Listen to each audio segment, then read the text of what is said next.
Bien, y cuando uno se detiene en leer un libro o un material, aprende, por supuesto que aprende. Y yo en lo personal aprendí distintos momentos de quién es Bergoglio para nosotros y el Papa Francisco I. Y comparto algo, y un pensamiento comparto. No se dimensionó desde el principio lo que es en nuestro país y lo que es para una nación y para una región también tener un Papa. Y acá me paré en una síntesis, ¿no?, que hice de esto, que es los distintos momentos de Bergoglio, apoyado por este material, lo que fue el llamado vocacional, diferencias con la Compañía de Jesús, el rescate de Quarrachino en su momento, la política, la capacidad política fuera de lo que es lo político, coyuntural, de los distintos gobiernos de nuestro país, y los cambios de fondo en el Vaticano.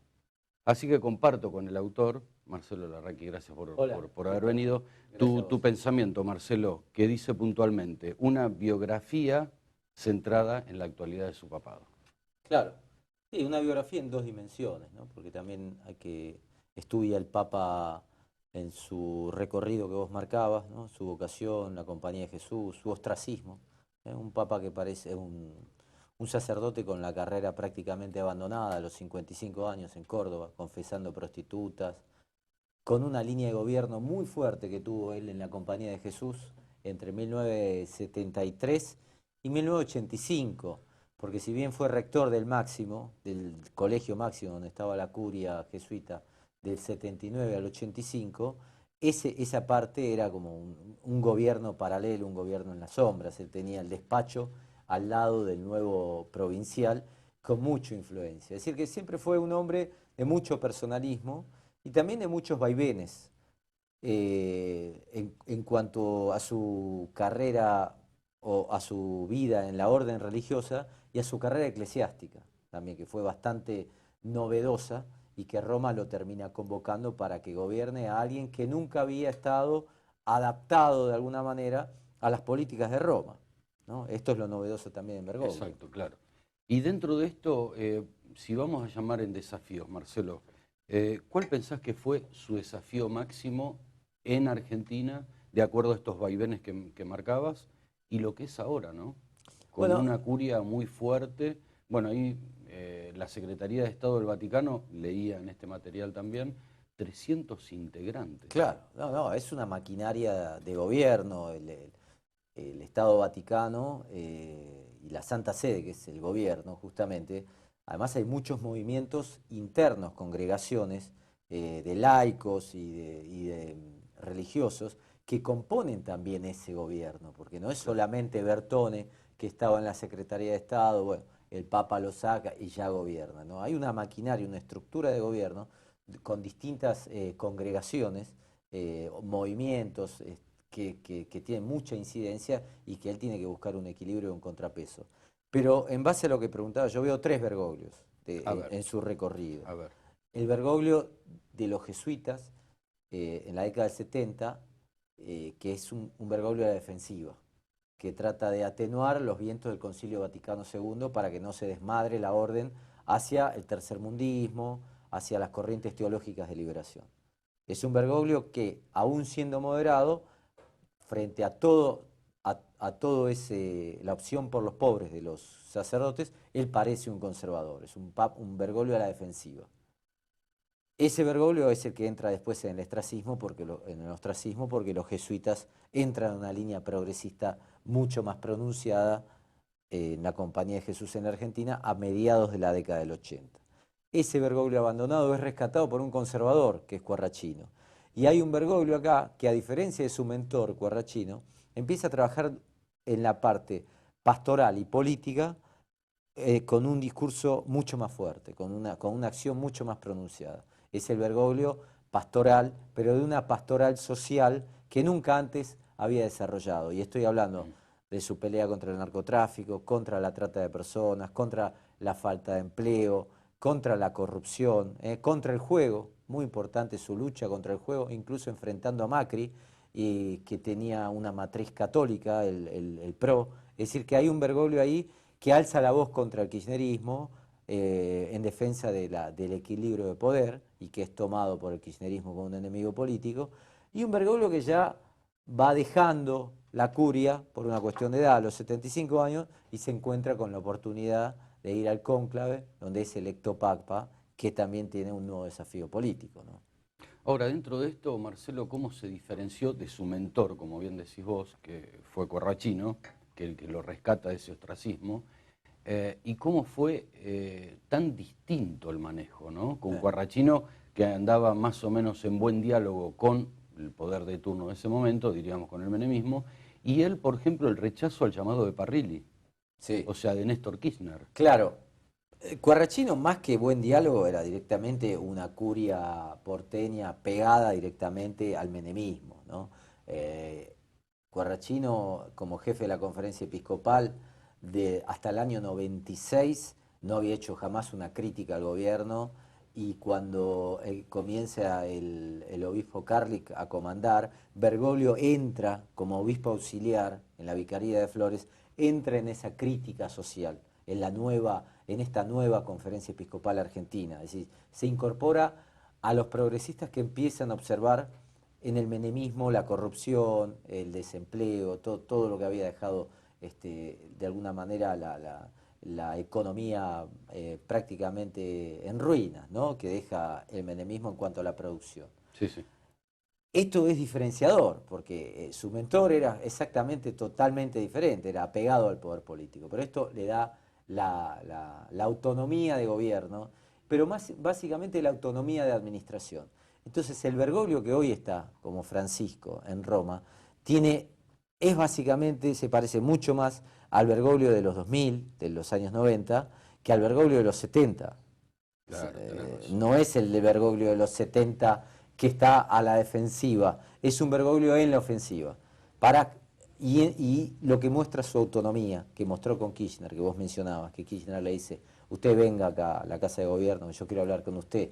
Y Bergoglio se niega, diciendo, si usted quiere hablar conmigo, venga a la curia, que esto que parece natural es una manera de marcar el límite. seguro. Esto mismo está haciendo o hizo en el Vaticano, cuando él va y dice, yo no voy a ir al Palacio Pontificio a gobernar dentro de lo que es el territorio de gobierno administrativo de la Curia Romana, yo me voy a alejar y voy a ir a gobernar desde un hotel, al lado de sacerdotes que se hospedan en el Vaticano cuando van de viaje, etcétera. Es decir, casi un gobierno de puertas abiertas, un gobierno artesanal donde él llama a quien quiere, tiene el manejo de su propia agenda y no queda subsumido por la Curia Romana tocando el timbre en cada oficina para preguntar esto y lo otro, a ver cómo se gobierna y cómo se resuelven los problemas. Es decir, que ese gesto que tuvo con Kirchner también lo tuvo con Bertone. Exacto. Como secretario de Estado en la Curia Romana, hasta elegir su propio secretario de Estado, que es Parolin, que tiene una visión de la diplomacia vaticana totalmente diferente, y es la manera que Bergoglio está viendo el mundo hoy, es decir, una Santa Sede que intervenga como uno de los rectores del liderazgo mundial, cosa que con Ratzinger la Santa Sede había perdido. Seguro. Es una imagen muy fuerte esto que vos decís ya en el hoy de Francisco, de que todos le besan la mano para después hacer lo que ellos quieren, ¿no? Sí. O sea, es una imagen fuerte. Claro, porque los cardenales de la curia, claro, llevan al Papa, le dice, este es tu sillón, esta es tu mesa de mármol, este es tu dormitorio, acá vas a gobernar, pero es un palacio dorado en el que está prisionero. Esta misma idea es la que obligó a la renuncia de Ratzinger. Porque Ratzinger estaba asfixiado de los problemas que le había causado la curia romana. Entonces el llamado, la renuncia de Ratzinger ya parte las aguas en el Vaticano, ¿no? en el Estado Vaticano, en el gobierno, porque ya en el cónclave no pueden elegir a alguien de la curia, porque era la propia curia la que había destruido un papado, ¿no? Con todos los elementos de corrupción interna, con las omisiones a las denuncias de pedofilia, pero básicamente con el entramado de poder entre negocios y poder con la política italiana que tenía la curia romana. Es decir, y esto lo denuncia el propio Bergoglio en el precónclave, cuando dice que es una curia o una iglesia que solo piensa a sí mismo, ¿no? Por esta idea también, este doble juego de reformar internamente, que ahora lo está haciendo, y también de sacar a la iglesia a la calle, llenar la Plaza San Pedro y mostrarse como un líder mundial. Marcelo, el estar, Francisco, trabajando, diríamos, consensuando con las segundas líneas, ¿va a tener la fuerza suficiente para luchar, entre comillas digo, para luchar contra el lobby de las primeras líneas? Bueno, su selección, él está buscando fidelidades, ¿no? Su selección de funcionarios puntuales haga que está buscando un sostén, una estructura de sostén. Pero hay movimientos conservadores críticos contra Bergoglio adentro de la Santa Sede, que ya permanecían, eran cardenales mucho más apegados a la doctrina que Bergoglio, que ya ponen las cuestiones pro vida en primer plano y no se interesaban tanto por los elementos emergentes al que Bergoglio presta atención, a todo eso que hace que va en contra de la dignidad humana, los inmigrantes, como en el caso de Lampedusa, que fue a dar la homilía en esa isla donde llegan los inmigrantes africanos. Entonces, esto es totalmente novedoso para una Europa xenófoba.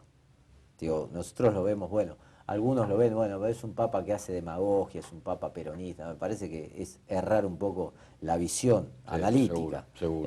En una Europa xenófoba, él va a dar una homilía con los inmigrantes y denuncia la indiferencia global cuando mueren ahogados en el mar.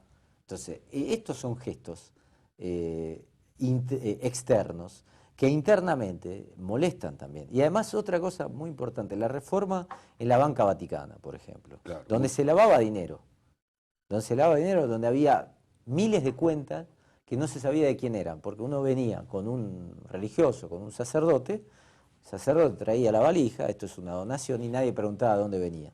Una banca offshore, directamente con mucha problemática para el control global de las finanzas. Entonces el Vaticano se transformó en una banca offshore, en que había miles de millones de euros que no se sabía de dónde venían, y eso se corta con Francisco. Eso también crea problemas entre las finanzas y la política, y que también obliga a la propia Santa Sede a tratar de reformular un poco esas estructuras de funcionamiento. Marcelo, dentro de esto, ¿vos pensás que este desafío de Francisco está en riesgo en algún momento? O sea, ¿puede llegar a haber, digo, hipotéticamente hablando, algún riesgo para él? Es un gobierno de tensión. De tensión. De tensión. Ahí está. Vertiginoso. Él sabe que tiene poco tiempo para aplicar y ejecutar las reformas, ¿no? Yo ahí coloco en un texto de Friedman que dice los primeros 6 meses de un pontificado, bueno, de un gobierno son claves, porque si no el statu quo, ¿no?, se reorganiza y cuando ve debilidad en el poder, en el nuevo poder, lo va carcomiendo internamente. Es decir, que él las reformas las tiene que hacer ahora. Pero la está haciendo de una manera colegiada, ¿no? Es decir, él no está ordenando y ejecutando de manera individual.